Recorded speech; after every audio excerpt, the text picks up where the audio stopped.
Ազգային ժողովի մեծարգո նախագահ, հարգելի պատգամավորներ, օրենքների նախագծերի փաթեթով առաջարկվում է 3 նախարարության անվանափոխություն եւ գործառույթների վերանայում, որի նպատակն է արդիականացնել պետական կառավարման համակարգը, այն համապատասխանեցնելով կառավարության կողմից իրականացվող պետական քաղաքականությանը եւ Հայաստանի զարգացման առաջնահերթություններին։ Նախագծով առաջարկվում է վերանվանել բարձր տեխնոլոգիական արդյունաբերության նախարարությունը, այն դարձնելով բարձր տեխնոլոգիական արդյունաբերության եւ արհեստական բանականության նախարարություն։ Գործող կառավարության կառուցվածքի եւ գործունեության մասին օրենքում այսօր նախարարության պատասխանատվության ոլորտների թվում ուղղակիորեն արդեն իսկ նշված է արհեստական բանականության ներդրումն ու զարգացումը,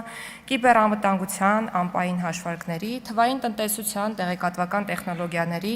եւ այլ ոլորտների կողքին։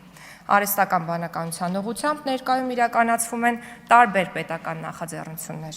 Օրինակ, մշակվել է պետական կառավարման համակարգում արհեստական բանականության գործիքների կիրառման եւ կարգավորման հայեցակարգ նախագիծը, իսկ 2026 թվականին նախատեսված պետական աջակցության փորձնական ծրագիրը նպատակ ունի ԱԲ նորարարներին, հետազոտողներին եւ կազմակերպություններին հասանելի դարձնել բարձր արտադրողականությամբ հաշվողական ռեսուրսները։ Այսպիսով, արհեստական բանականության ինտեգրման զարգացման ուղղությունը նախարարությանը վերապահված պետական քաղաքականության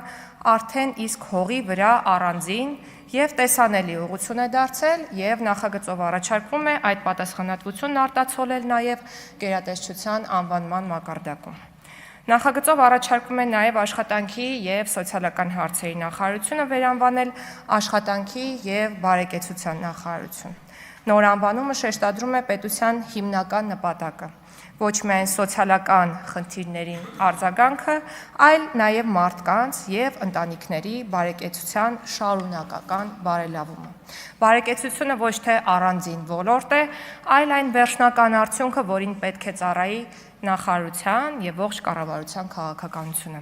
Նախարարության քաղաքականությունն առավել կենտրոնացած կլինի զբաղվածության խթանման, ընտանիքների աջակցման, երեխաների զարգացման, ակտիվ երկարակեցության, հաշմանդամություն ունեցող անձանց ներառման եւ յուրաքանչյուր քաղաքացու համար արժանապատիվ կյանքի հնարավորությունների ստեղծման վրա։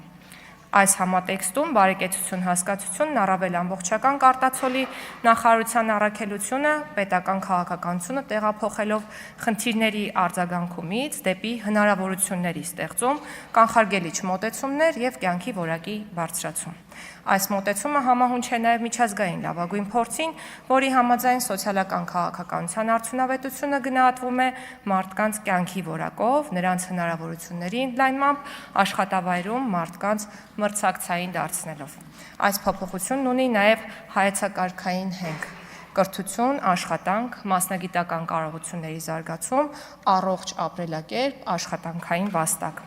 Նոր սահմանադրությամբ, նոր ծրագրով մենք նաև կրթության իրավունքը սահմանել ենք, նորարարություն եմ հիմա անում այս պահին, որպես աշխատանքը արդյունավետ եւ բարեկեցությունը հասանելի դարձնելու միջոց։ Նախագծով առաջարկվում է նաև վերանվանել արտաքին գործերի նախարարությունն, այն դարձնելով արտաքին գործերի եւ միջազգային առևտրի նախարարություն։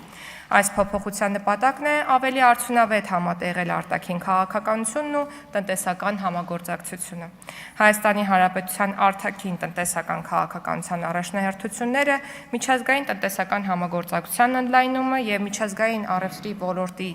զարգացումները պահանջում են, որ նախարարության գործառույթներն ու անվանումն ամբողջությամբ արտացոլեն նաև այդ ուղղությամբ իրականացվող քաղաքական առաջնահերթությունն ու կարևորությունը։ Քանի որ միջազգային առևտուրը լուրջ ազդեցություն ունի պետության տնտեսական զարգացման, ներդրումների ներգրավման, միջազգային շուկաներում հայկական արտադրանքի լայն ներկայացման, ճանաչելիության ու մրցակցության բարձրացման, ինչպես նաև Հայաստանի Հանրապետության միջազգային տնտեսական համագործակցության ընդլայնման վրա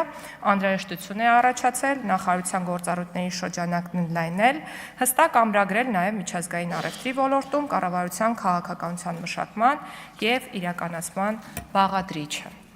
Խնդրում եմ կողմ քվեարկել նախագծերի փաթեթին, ինչպես նաև ԱԺ կանոնակարգ օրենքի 64-րդ հոդվածի 3-րդ եւ 81-րդ հոդվածի 3-րդ մասերի համաձայն նախագծերի փաթեթն առաջին ընթերցմամբ ընդունվելուց հետո խնդրում եմ քվեարկության դնել ԱԺ որոշման նախագիծը հատուկ ընթացակարգի մասին, որով առաջարկվել է նախագծերի փաթեթի երկրորդ ընթերցումը կազմակերպել առաջին ընթերցմամբ ընդունվելուց հետո 24 ժամյա ընթացքում։ Առաջարկների ներկայացման համար խնդրում եմ սահմանել 3 ժամ։